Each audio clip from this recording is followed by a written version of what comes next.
Hey everybody, welcome to a conversation on Genesis. We are back together, all four of us, for the first time in a couple weeks. And I don't really know what we're talking about. Oh, I know it's chaos. Well, it's not that bad. They came together, but It's one of the toughest parts of Genesis, I think, probably. I don't know. Every story has been struggled with. Like, it's been hard. There's everything. So let's just let it build for a second. So God created everything. This is pretty good. It's good.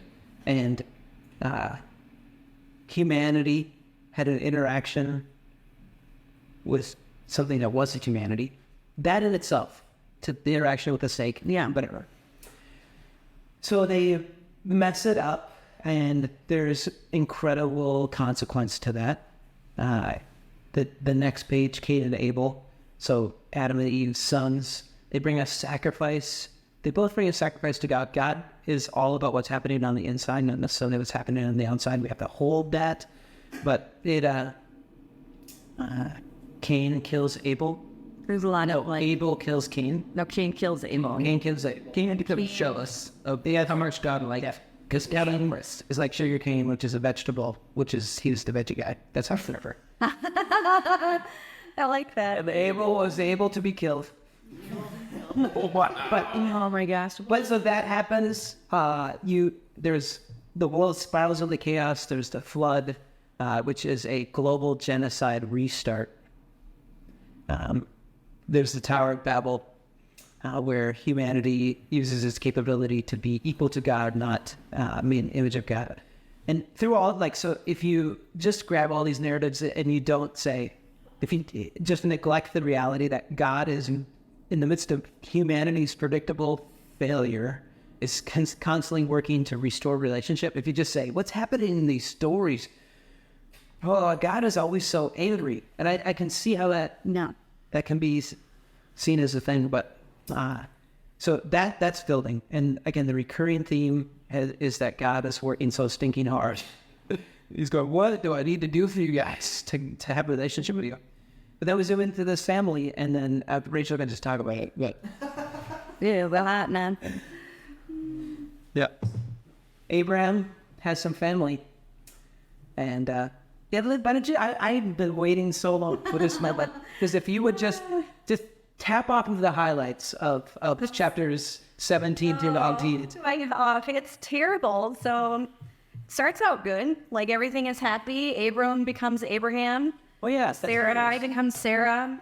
And God reiterates the promise and makes the covenant a little more serious. The main thing is how much God likes, for some reason, God likes when what is happening internally is expressed externally. Yes, so the nature thing is part of that. Yep, and this reminder. And it's a creation moment, because here's the moment where covenant was given. Last week we looked at Hagar is introduced to the story, and that was another mess. Yep. And so One more mess. And and so now, again, God working hard to restore relationship, to be true to his covenant. It's like, new name, new start, you're there. Yeah. Here we go.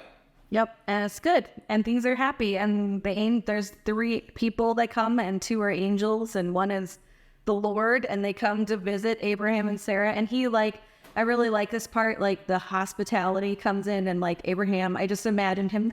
Okay, Greg was telling us a story right before the podcast that he left his bag somewhere, and he had to run back and forth at the airport 3 times, and this part of the story, Abraham's like, come sit, let's have a meal together. And then he runs to the house and says, Sarah, make some bread. And then he runs to the herd, he grabs a kettle, he runs to a servant, and he's like, prepare the thing. And then he grabs some cheese and curds, and he's making cheese. I imagined him making butter and cheese. He runs to get milk, but it's back and forth chaos to just welcome these people in. And So you ever have where you go to somebody's house for the first time and they're Abraham in that, and you're just like, I can hang out with you. just sit down. That's okay. Martha, Elizabeth. I feel like I could be like that and invite people over. It's stressful. Yeah.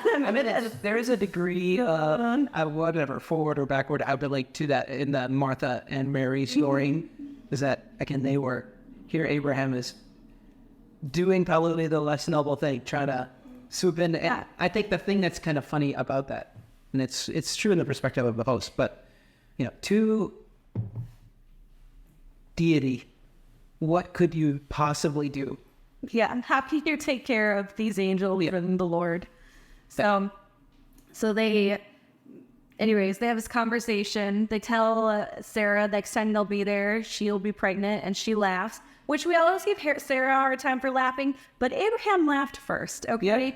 Abraham laughed, and nobody gives Abraham a hard time. Not nobody. Right now, you're giving him. I am giving him a hard time. I'm saying it right now. Abraham laughed first. Yeah, I do think it's so. It's very, again, cliche of humanity and relationship with God.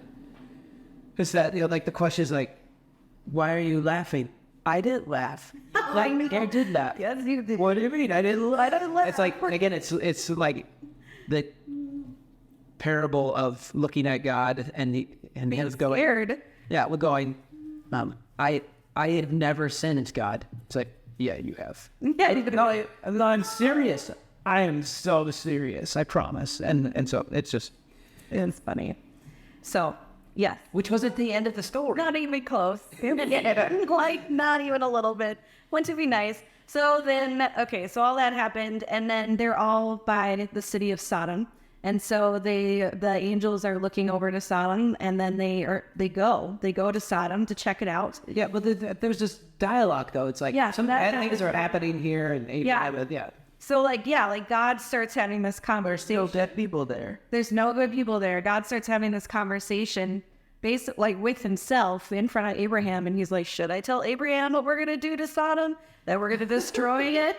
And should I let him know what's going on? That this outcry has come up to heaven, and I have to go check it out." And like the outcry is a hyperlink back to Cain and Abel, because when Cain kills Abel, his blood goes into the ground and cries out to God. And so it's like this outcry of injustice, which I get like a little nerdy about that stuff. I like that. Yeah. And so God is doing all this conversation, and then Abraham's like, wait a second. Like, are you actually going to destroy that whole town? Like, what if there's just 50 people, 50 righteous people in that town? Will you destroy it? And God doesn't fight back. He doesn't batter that. Like he goes into this. He's like, no, I'm going to destroy it. What about 40? And like starts bartering down to 10 people. And it's like, if there's 10 righteous people, I will destroy it. But apparently there's not 10 righteous people, because then the angels go to Sodom, and Lot, Abraham's nephew, is just waiting for him. And he welcomes them into his home. They write about Lot in this moment, just like he's like Abraham. Like he starts doing the same thing, like go make the bread, go get some food, and like all this hospitality, like he's like Abraham. But then in the house, when he brings him to his home, the town comes out, everybody comes out, and they're like, they're like, send them out. And Lot's like, no. Like Lot, this guy we think is like Abraham, and it's like hospitable. And he's like, no, have my virgin daughters instead. So, it just gets a little better. And then they... And again, in this, so there's feeling all of the repetition of story, it's to show this cycle of humanity's brokenness, and in the midst of it, there's incredible consequences, but God isn't gracious. And so feeling like this is like the flood narrative. Yeah. It's the saving a handful of people. If there are righteous people like Noah was righteous, they will be spared. And so he gets there, and it was even less than 10. And so they're running away in this. But that God's judgment, the consequence of that broken relationship is real, but God is doing everything he can to spare. Yeah. And he's trying. Like, he's trying to, like, okay, I won't destroy this if there's 10 people. And, like, so he's going to send his daughters out. And then the people start to be like, this guy's a foreigner. Let's just beat him up instead. And so then the angels pull him back in and save him. And they're like, you got to run. You got to get out of here, because this town is... Yeah, the bad guys get to be blind. Yep. So they are spared in that. So there's a supernatural. that is a gracious moment. Yeah. That they're blind. So they bolt. And like, even in the running, like, God's like, go to this mountain, and Lot's like, can I like go to this town instead? And can I still be in the city? Can I still go and be in this town? And And God says, okay, just hurry. And then the wife turns around and she turns into salt, and they get to this town and they're saved. And then, just to like top this little story off with some beautiful ending, like this is again, and then it's like the inverse of the Noah story. Like you get to see a little more of the ugliness in the Noah story. I feel like we saw the ark, we saw what happened. This story, you get to hear all the evil, gross. So then the daughters are like, there's no men. What are we going to do? We can't have children. So they, get their dad drunk and, have their way with them. Or, And so all of this. So, But luckily later on we get Lot's redemption story. yes.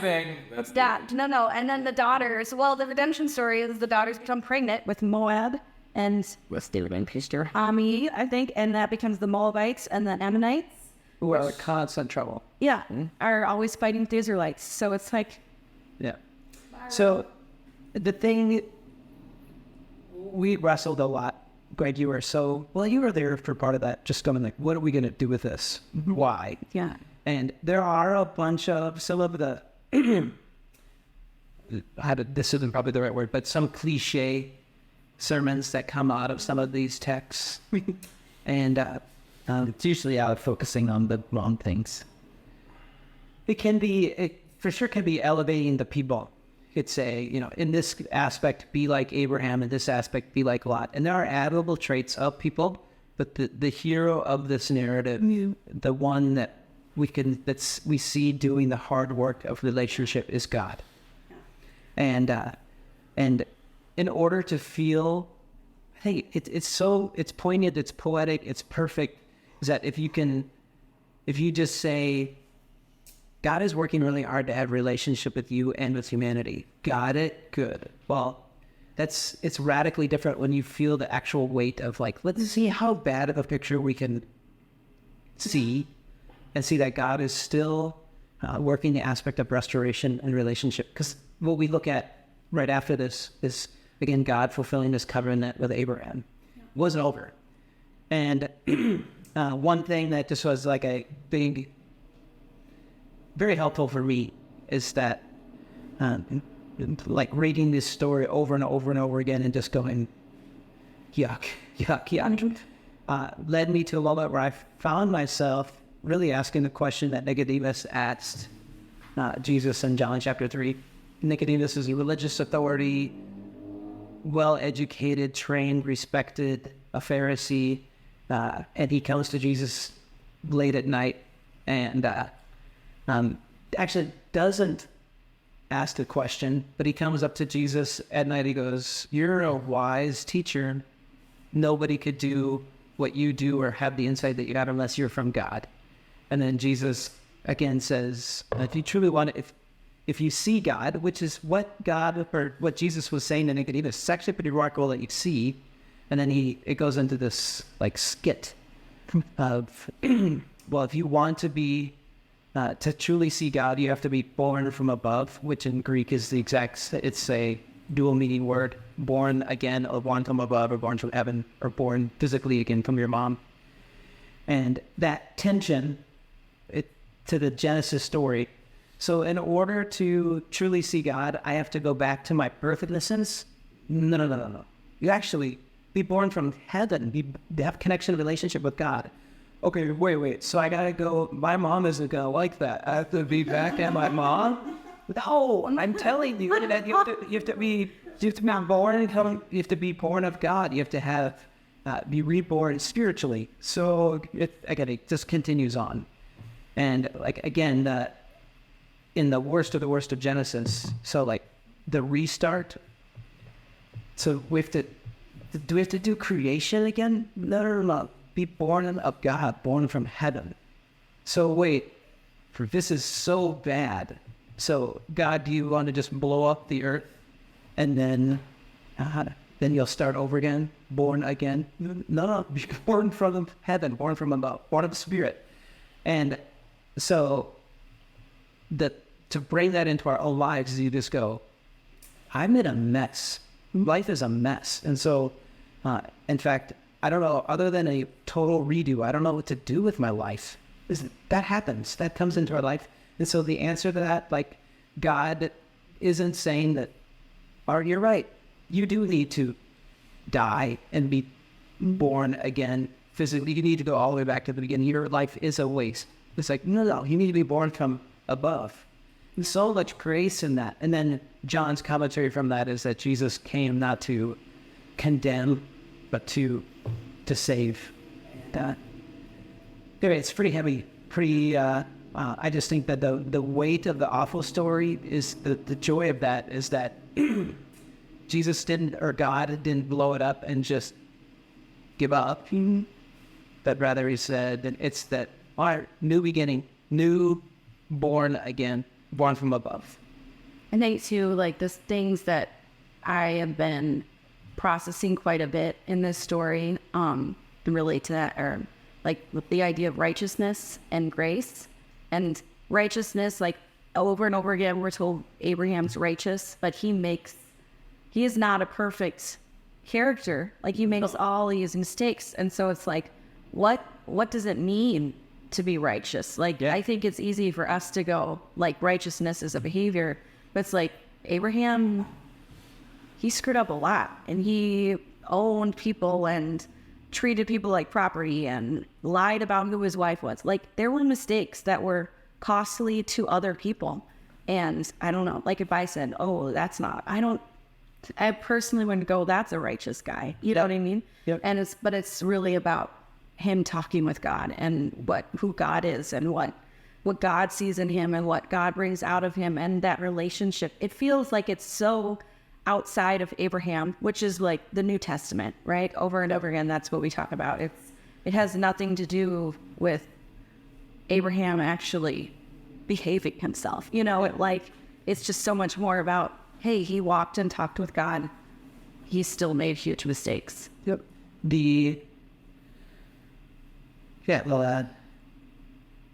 Call to be righteous is not diminished. The act that, with relationship with God through Christ, it isn't an excuse to keep on sinning. It isn't just a free-for-all, because the consequences are very real. But righteousness, again, is that going to come by, again, the beauty of that John interaction is that, so what I need to do is go all the way back to birth so I can have a second attempt. And Jesus is going, actually, the work is done. You just have to be reborn spiritually, have this grace. Why did Jesus come? Not to condemn, but to say, have relationship with him. Yeah. And we're going to, I think it's so important, but it's such a heavy, hard question that we're going to end with. And this is that, all the way down here, is what does Jesus offer in life's messes? It's so important to process that, because if we feel like, I think it's very easy, subconsciously, consciously, to think that Jesus offers just a reminder that you're a failure in really big messes, or Jesus is disappointed or condemning or hateful, or on the other end of it, it's like what Jesus offers in life's messes is that if you're good enough, he'll fix it all, he'll make it perfect, he'll alleviate the consequences. And so to find and just seek reality, what is that? What is Jesus offering? Yeah. Solve for. Well, I think I don't know if we actually end up talking about this, but something that we wrestled with when we were talking, and when we talked about grace and what Jesus offers, but also Jesus still offers it whether we change or not. Mm-hmm. Lot's mess was continuous. It didn't go away. Except he went away. He went away, but God saved him, and there was still a mess. It wasn't like grace came and everything was wonderful. There was grace, and there were still really bad choices that happened. Well, over and over again, that's a common theme of in the Bible being this person is righteous, or David's a man after God's own heart, or all these moments where it's Are you sure? where they get celebrated, and then you turn the page and you're like, oh wait, or the Noah moment, you're just like, oh wait, things get weird. And I mean, it's easy to look at that and be like, how terrible are they? How does God deal with them? But I think this should also give us hope of like, Yeah. life is so full of like ups and downs. Like we have moments where we get things great, and the next moment we leave our keys in our car and get stolen. You. Or leave our bag on the airport. But yeah, thank you. But so many times it's, it's the culmination of all of it that actually matters. Like the individual moments matter, but they're telling a larger story. And I think like when you look at these weird stories in Genesis specifically, it's so important to remember that we'll ask the question like, why are these the stories that people have passed down Yeah. forever and ever?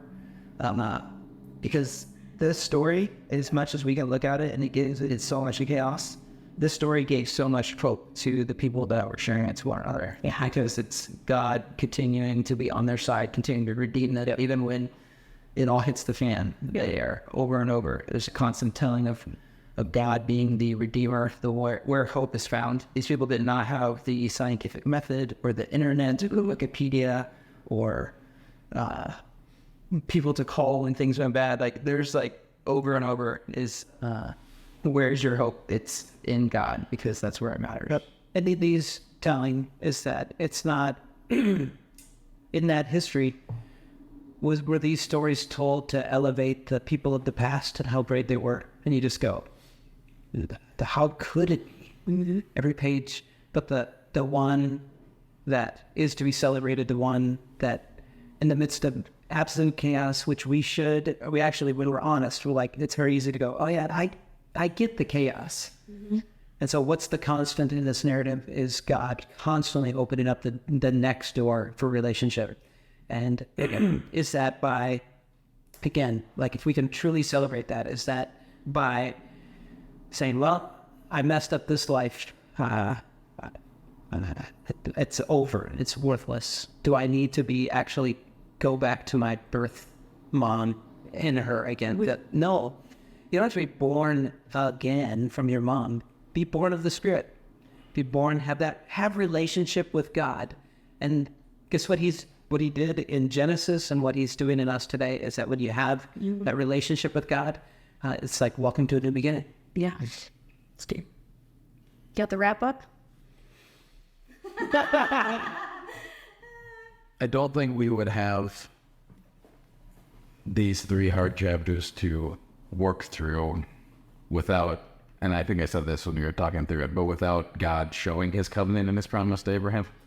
Because in that moment, like, God could have just been like, well, we're going to go deal with Sodom and Gomorrah. Done. And then it would be to Abraham's like, and Abraham's going to have a baby. Yay. But it was because Abraham cared and was like, well, don't destroy it because there's people there. If you find these people, I mean, he knew Lot was there. Someone was like, hey, there's got to be someone. And then they went down and they still destroyed the city. But Lot was able to come out, who Abraham loved because he was blunt. So I just think that's where, for me at least, that's where the hope comes. Is this? Yeah. This is a side quest. This is a side story of all of this to show God's connection to Abraham and to people, and his,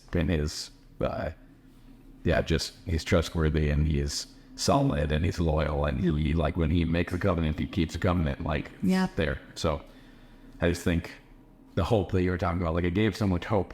And I think part of the reason it gave hope was because God was showing that he is trustworthy. Yeah, I like that. Good. It's weird, but it's weird, but All right. See you guys next week.